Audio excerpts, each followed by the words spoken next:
Continue with the next linear measuring instrument, which is vernier caliper. So you are all aware of vernier caliper. It is the most frequently used device on the shop floor, and you have also used it. It was invented by Pierre Vernier, who was basically a mathematician in 17th century. Vernier caliper can be used for measurement as well as for transfer of dimensions. The least count of vernier caliper is around 0.01 mm, and vernier calipers with even lesser least counts are also available. This is a precision measuring instrument. So unlike steel rule we saw in the previous video, this is not a non-precision. So steel rule was a non-precision measuring instrument. Vernier caliper is a precision measuring instrument. And it works on the simple principle that when two scales or divisions slightly different in sizes are used, the difference between them can be utilized to enhance the accuracy of the measurement. So what this means is that if you have two scales, so this is one scale and this is another scale,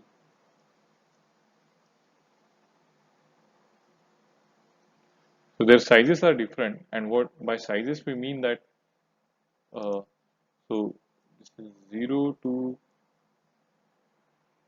1, 0 to 10, 1, 2, 3, 4, 5, 6, 7, 8, and 9. So there are in divisions, and for this particular uh, scale, so we will 0 has 1, 2, 3, 4, 5, 6, 7, 8. So this is ninth. Okay. So in 10 divisions of this instrument, there are 9 divisions for this instrument. Okay. So the zeros of both the instruments lie on a common vertical line. That means there is a gap of 1 on the right side. Okay. So this is the meaning of slightly different scales. And when there is a difference, then this difference can be utilized to enhance the accuracy of the measurement. So let's have a look at the construction of vernier caliper. So this is the picture of vernier caliper, and there are several parts mentioned on this picture. So first is this main scale, and the shape of the main scale is L. So this is a single part like that, and that fixed jaw. So this is a beam, main scale or uh, beam, and the shape of this main scale or beam is L. Okay. Then there is a movable vernier scale. Then a lock screw is provided for locking the movable vernier scale. Then a fine adjustment screw or thumb screw is provided on the vernier scale. There is a depth rod projecting from the other end of the vernier scale. So there are two jaws. These are lower jaws for outside measurements and upper jaws for inside measurements. So this is another vernier caliper. Okay. And I think the difference is that the lock screw is provided from the top in this picture, and uh, there is a fine adjustment screw provided here also. So there is no much difference between the two. Then the main scale is graduated. Sorry, it consists of two main parts. Main scale on a solid L-shaped frame. So this is the main scale on a solid L-shaped frame, and vernier scale that can slide along the main scale. Okay, so this is the vernier scale. Let me use another color for this. So this is the vernier scale. that together. So this is the vernier scale, and this scale can slide along the main scale. The main scale is graduated in mm as well as in inch. Okay, so generally the lower side graduations are in mm and upper side graduations are in inches. And the main scale has a least count of 1 mm. Vernier also has graduations, and this vernier scale is made up of stainless steel or tool steel. L-shaped main frame also serves as fixed jaw at its end. Okay. So as we can see here, this is a fixed jaw here which is fixed to the main frame. So this provides a fixed jaw. Movable jaw, which also has vernier scale, can slide over the entire length of the main scale. Okay. So this vernier scale has attached to it a movable jaw, and this complete assembly can slide along the entire length of the main scale. Movable jaw can be clamped in a particular position by clamping screw.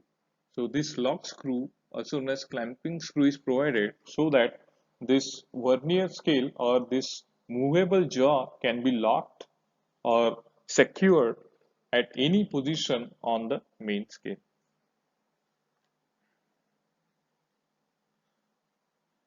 Now, this locking of movable jaw is required when jaws have been set accurately over the jaw being measured. And once this movable jaw is locked, this will arrest further motion of movable jaw so that the operator can note down the reading in a convenient position. A fine adjustment screw, which is shown here, so this is thumb screw. So this is a fine adjustment screw provided on the vernier scale, so it also moves. Okay. So this fine adjustment screw enables the operator to apply optimum pressure. Excessive pressure increases wear and tear.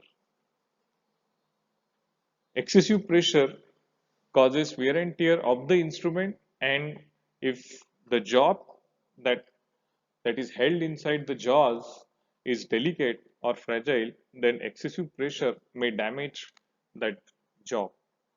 Two, jar, two jaws are shaped in such a manner that they can be used to measure both inside and outside dimension. Okay. So this vernier caliper facilitates measurement of inner as well as outer dimensions.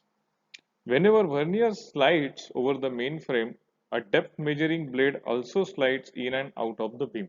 So at the end, as we can see that there is a depth rod. So you should be aware that if you move this movable jaw or vernier scale, then this depth rod will protrude out along with the, because it is fixed or attached to the vernier scale.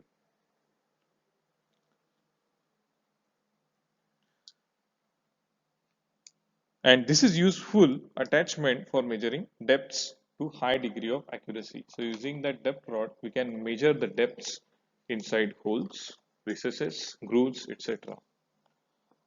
So irrespective of measurement done, the operator has to rely on his or her feel to judge if proper contact is made between jaws and jaw. Next is least count. This is the picture of a vernier caliper which is available at Metrology and Quality Control Laboratory in Mechanical Engineering Department. And the least count of this vernier caliper is already engraved on the vernier scale, which is 0.02 mm. But we can still calculate this least count. So to calculate the least count, what we have to do is we have to observe the equivalent number of divisions on vernier scale as compared to main scale. So if you focus here in this, you can see that uh, these are from the divisions on main scale are from 0 to 50, and remember that both jaws are closed. Okay, they are closed. So in this position, I am looking at 50 divisions on main scale, and then I am looking at the number of divisions on vernier scale. So if we count the number of divisions on vernier scale, we see that between 0 to 1 there are 5 divisions. So 1, 2, 3, 4 and 5, or there are 5 intervals. So 1, 2, 3, 4 and 5. Okay, that means between 0 to 10, 5 into 10. So there are 50 divisions on vernier scale. Okay, so this means that there are total 50 divisions on vernier scale, and if you look at the 58 division that coincide with the 49th division on vernier scale, right? So you can focus in this area.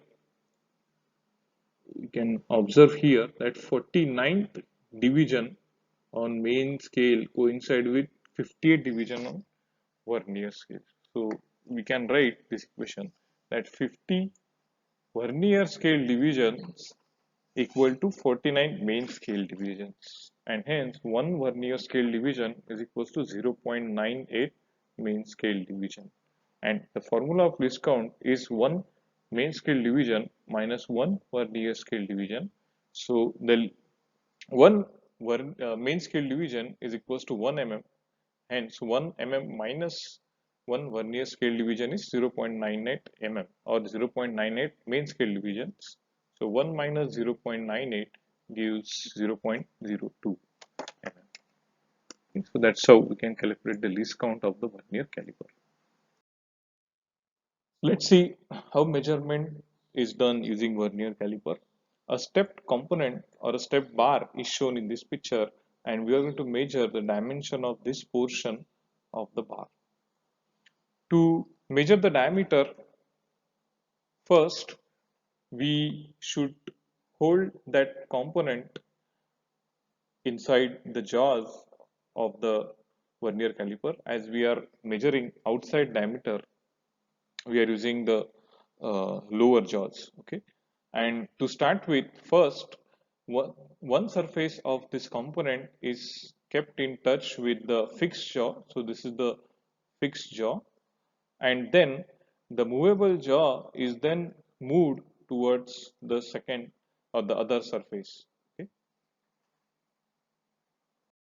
okay, so finally when movable jaw touches the surface of the component, this is the picture. So we should not apply excessive pressure on the movable jaw. It should be just in touch with the component, and you can lock this movable jaw using that lock screw. Okay. Then we'll represent the diameter of this portion of the component by capital D. So the diameter capital D is given by the formula main scale reading plus least count into vernier scale reading. So what is the main scale reading? So then for main scale reading, we have to look at the 0 on the vernier caliper. So this is the 0, and it is coinciding with 38th division on the main scale. Okay, it is slightly towards the right of 38th division, hence main scale reading is 38 plus the least count of this vernier caliper is 0.02 into vernier scale reading. Now we have to look on the vernier scale and find out which division on the vernier scale coincides with the division on main scale.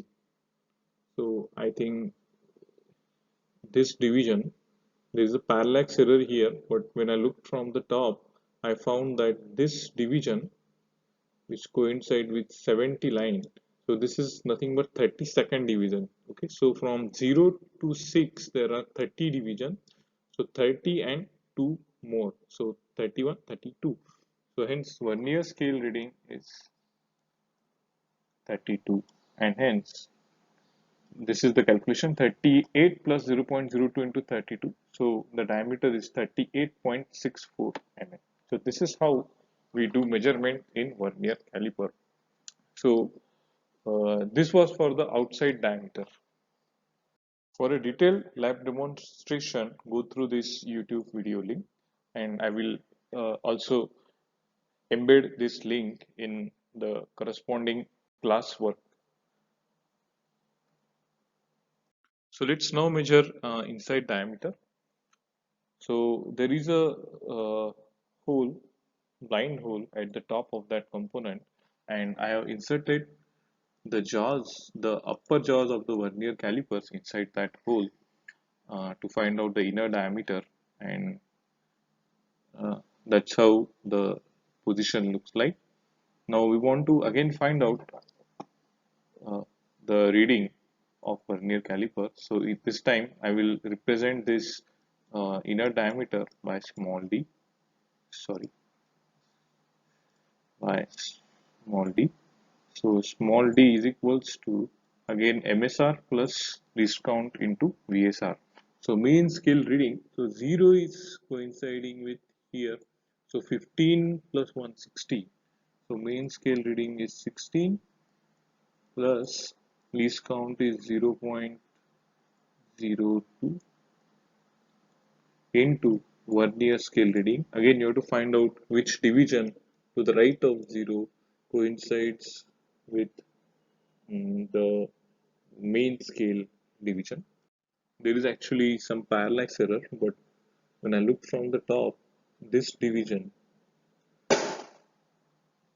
coincided perfectly with the division on main scale. So if you count the number of divisions, we have 5 plus 5, 10 plus 3, 13. So there are 13 divisions. 13th division is coinciding. So main scale reading is 13. So this equals to 16 plus 0.02 into 13 is 0.26 is equals to 16 plus, sorry, 16.26 mm. Okay. So for measuring both outside and inside diameter, we have taken only one reading, but a single reading is never taken. Generally, 4 or 5 readings are taken for a single dimension, and then finally all the 5 observations or 5 readings are averaged.